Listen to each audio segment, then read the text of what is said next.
जय महादेव दोस्तों, अब हम त्र्यंबकेश्वर महादेव के मंदिर पहुंच चुके हैं।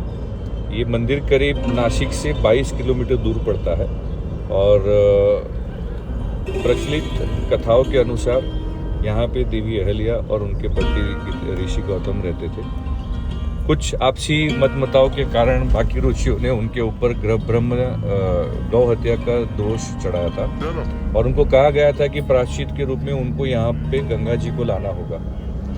ऋषि गौतम ने वहाँ पे शिवलिंग की स्थापना करके उनको प्रसन्न किया और शिव जी ने जब वर मांगने के लिए कहा तो ऋषि ने बताया कि आप यहाँ से गंगा को बहाइए। गंगा जी का ये कहना था कि अगर शिव जी यहाँ पे प्रस्थापित होंगे तभी वो यहाँ से बहेंगे। शिव जी ने फाइनली वहाँ पे अपने आप को प्रस्थापित किया ज्योतिर्लिंग के रूप में और वहाँ से फिर माँ गंगा गौतमी के रूप में बहने लगी। इस नदी को गोदावरी का नाम भी कहते हैं। यहाँ पे दोस्तों मंदिर में 3 छोटे छोटे शिवलिंग होते हैं जिसको ब्रह्मा विष्णु महेश के स्वरूप में भी जाना जाता है और माँ गंगा की स्थापना यहाँ पे होने के बाद उनकी मूर्ति से बूंद बूंद जल भी टपकता रहता है जो एक कुंड में जमा होता है जिसको शिव कुंड भी कहा जाता है।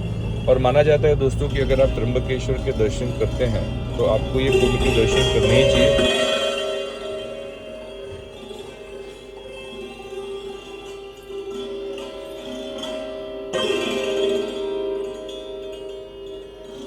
भाई देखो औरंगाबाद का एक्सप्रेसवे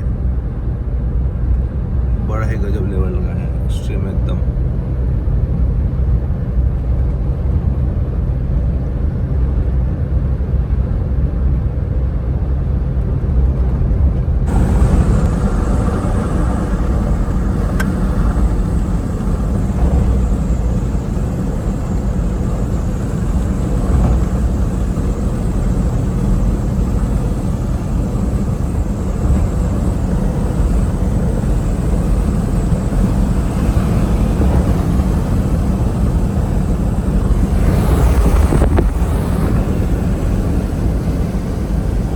जय महादेव दोस्तों।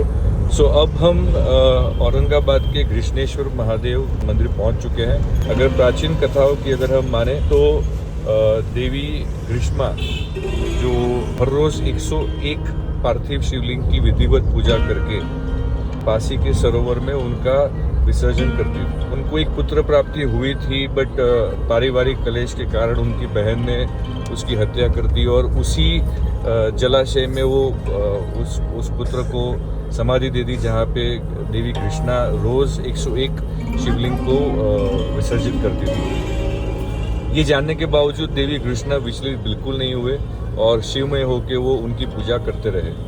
इसी के ऊपर शिव जी उनसे प्रसन्न हुए और उन्होंने उनसे वरदान मांगने के लिए कहा। वरदान में देवी कृष्णा ने सिर्फ यही कहा कि मेरी बहन को जीवनदान दे दीजिए, उससे गलती हो गई। भगवान शिव के दूसरे वर देने के प्रस्ताव पे देवी कृष्णा ने कहा कि आप यहाँ पे प्रस्थापित हो जाइए जिससे कि आप लोगों का कल्याण कर सकें। भगवान शिव यहाँ पे स्वयं प्रस्थापित हो गए और जिस तालाब में और जिस जलाशय में देवी कृष्णा 101 शिवलिंग को विसर्जित करती थी हर रोज, उसको शिवालय का नाम दिया गया।